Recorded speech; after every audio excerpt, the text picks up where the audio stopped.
Remembering the future. Remembering the future, Lloyd Smith.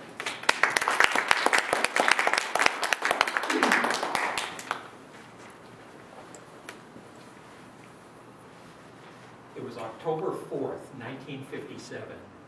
I was a 10-year-old kid sitting at my desk in my room at our house in the Spokane Valley, doing my homework before dinner. My Sony radio, my 6-transistor radio, which was about the size of a big paperback dictionary, was playing the #1 hit song in the nation, Honeycomb by Jimmy Rogers. From the kitchen, my mom called out, "It's time to eat." Well, Mr. Toastmaster, fellow Toastmasters, and yes, it looks like another aging baby boomer has a Happy Days story about his idyllic youth, doesn't it? It's probably human nature to be nostalgic. We like to think about the past because, after all, it was the past. It was the good time. But nostalgia does not have to be retrospective. It can be prospective as well. That is, it's possible to be nostalgic for the future. And that brings us back to that 10-year-old version of me sitting at that desk in Spokane Valley. The reason I was doing my homework early that day was that miraculously my mom had given her permission for me to leave the house after dark on a school night. You see, the future had begun earlier that morning, halfway around the world, and I needed desperately to be outside to experience it for myself, to see it, to hear what it sounded like, to feel it. About 2 hours later, I was standing in a neighbor's backyard with a dozen or so kids and 3 or 4 adults, looking up toward the west, waiting for the first artificial satellite, Russia's Sputnik 1, to appear in the sky. That neighbor was was a ham radio operator, and he had a shortwave receiver tuned to the frequency of the satellite with the window open so we'd be able to hear it. At exactly the predicted time, there it was, a tiny white light crossing the sky from west to east. The radio began beeping at that moment too. And that was it. The only thing that little beach ball-sized satellite could do was broadcast that beeping radio signal. But that was more than enough. It was a man-made moon. It was as if a doorway to the future had swung open.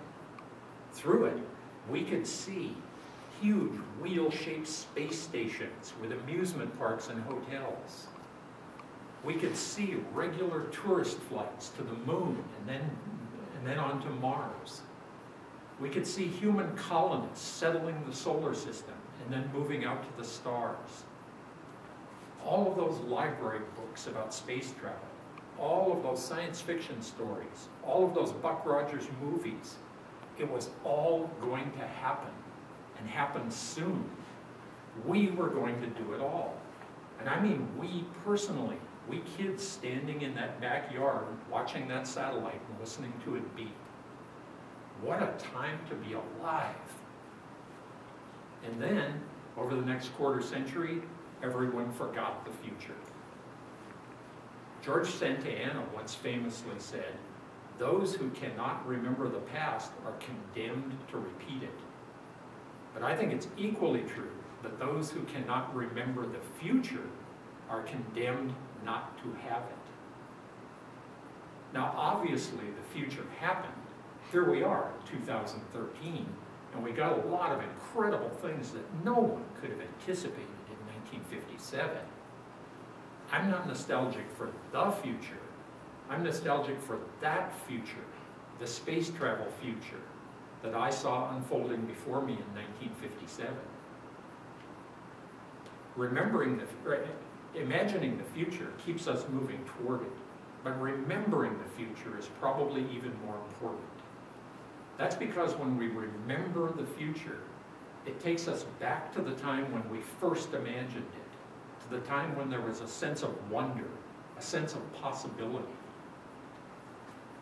Why didn't we get that future, that space travel future? Because, as we were told repeatedly over the years, there were other, higher priorities.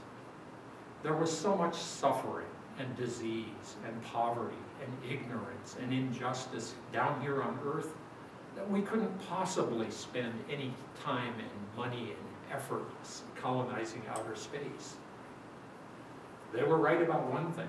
We had our thoughts focused on the sky and not down on the earth. However, as Henry David Thoreau once said, if you have built castles in the sky, your work need not be lost. That is where they belong. Now put the foundations beneath them. What did humanity lose by failing to build those foundations? That's the question that makes me nostalgic for the future. That's what makes me wonder, or makes me remember the future that I saw unfolding before my eyes and reaching the infinite stars on October 4th of 1957. I don't long for a simpler past. Nostalgia for the past is actually a rebellion against the very idea of progress. It's an attempt to make history into a private memory. William Faulkner was thinking about nostalgia for the past when he wrote that the past is not actually in the past. It's just a different time, a better time, a time out of time. That perfectly describes the future that I remember. A different time, a better time, a time out of time. A time when we were not looking back wistfully. We were not looking down fearfully. We were looking up hopefully. Mr. Toastmaster.